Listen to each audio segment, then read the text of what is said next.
दोस्तों, कल रात से लगातार हो रही बारिश ने आज सुबह से पूरे कोलकाता का नजारा ही बदल दिया। सड़कों पर पानी ही पानी, जगह जगह जलजमाव और हालात इतने बिगड़े कि गाड़ियां डूब गईं, घरों में पानी घुस गया और लोग मजबूरी में इस पानी में रास्ता तलाशते नजर आए। सोचिए, एक तरफ शहर की रफ्तार रुक गई और दूसरी तरफ लोग अपनी जान बचाने की जद्दोजहद में जुटे हैं। गरीब झुग्गी बस्तियों से लेकर पॉश इलाकों के बड़े मकानों तक जलभराव ने किसी को नहीं छोड़ा। बच्चों की किताबें बह गईं, दुकानों का सामान बर्बाद हो गया और कई जगह लोगों को घंटों पानी में फंसे रहना पड़ा।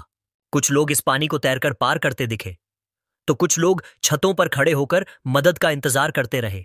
लेकिन दोस्तों, सबसे दर्दनाक तस्वीर सामने आई बिजली के करंट से हुई मौतों की।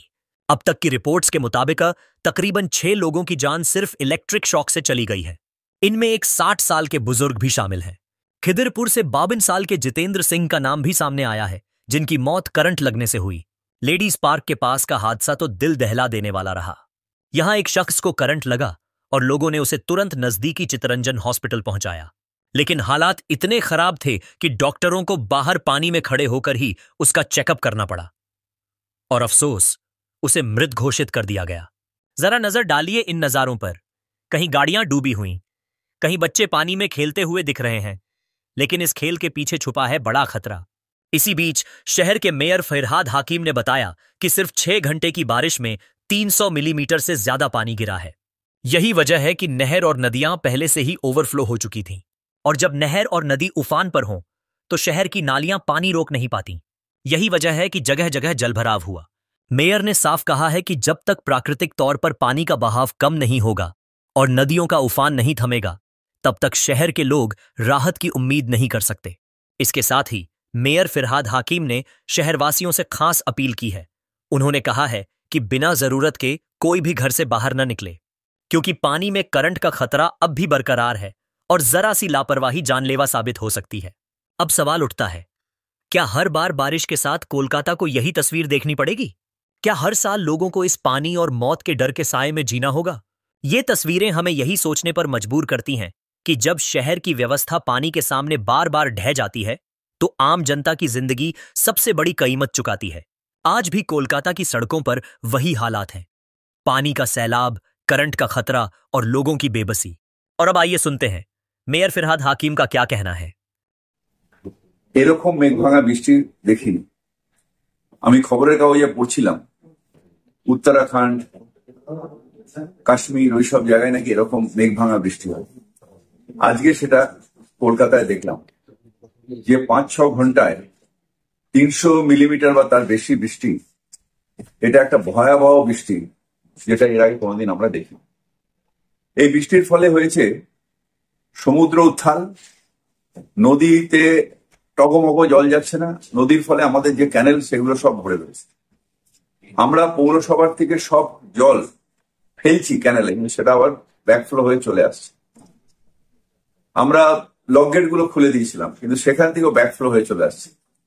1:30টার সময় একটা বড় বান আসার কথা আছে, সেই বানটা চলে গেলে হয়তো সন্ধ্যের দিকে আস্তে আস্তে আমরা জলটা ফেলতে পারবো, যেটা নদী নিতে পারবে। আলটিমেটলি আমরা যেখানেই জল ফেলি, কলকাতার জলটা পড়বে গিয়ে খালগুলোর থেকে যাবে নদীতে, নদীর থেকে যাবে সমুদ্রে।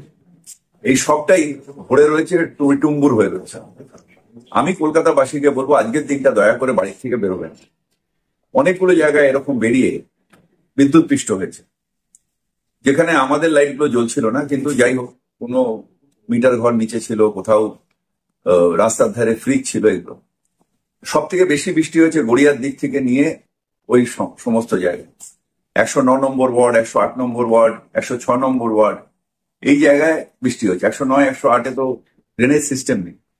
আমাদের যেখানে পাম্পিং স্টেশন আছে, সেখানে জলগুলো, আমাদের যে পাইপ আছে, সেই পাইপ দিয়ে জল যাওয়ার একটা ক্যাপাসিটি আছে, যেটা 20 mm পার ঘন্টা। 300 mm জল যেতে গেলে এমনি স্বাভাবিকভাবেই কত ঘন্টা লাগবে।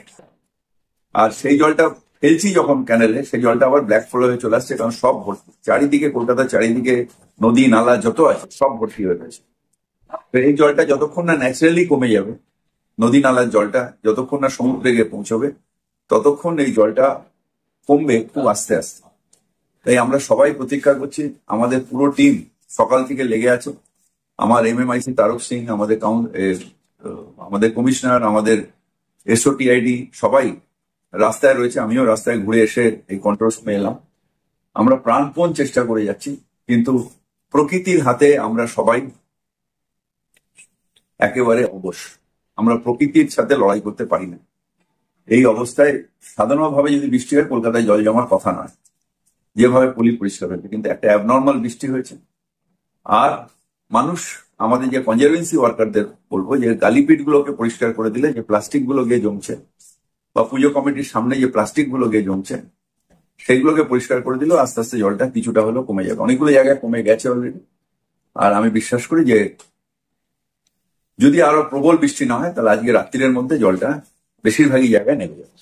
এই জল আমি ছোটবেলা দিয়ে কোনোদিন দেখিনি, যে এরকম জল যেখানে আমাদের ওই পাড়ায় জল জমে গেছে এটা দেখিনি। কারণ আমাদের আদিগঙ্গার পাশে হলো আমাদের, শুধু ন্যাচারাল জলটা আদিগঙ্গায় নেবে, কিন্তু সেইখানেও জল জমে রয়েছে।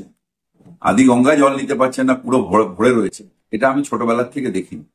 78-এ একটা বন্যা হয়েছিল কলকাতায়, তখন দেখেছিলাম। তখন আমরা ইয়াং ছিলাম, ঘাড়ে করে করে সব পরিষ্কার করে স্কুল বাড়িতে নিয়ে এসেছিলাম।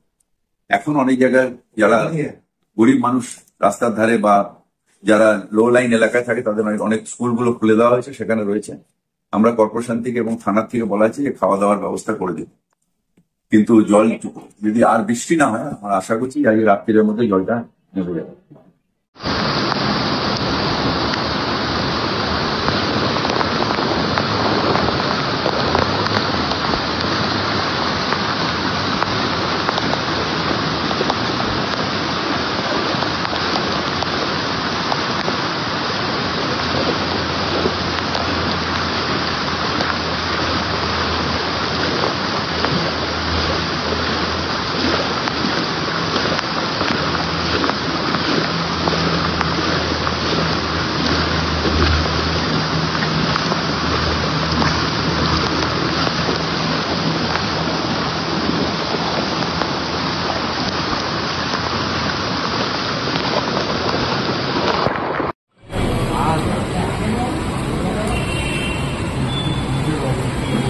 ये देखो इस प्लैनेट की तरफ से সেটা দাঁড়িয়ে বেরোনি ওখান থেকে এখন সেটা করে পড়া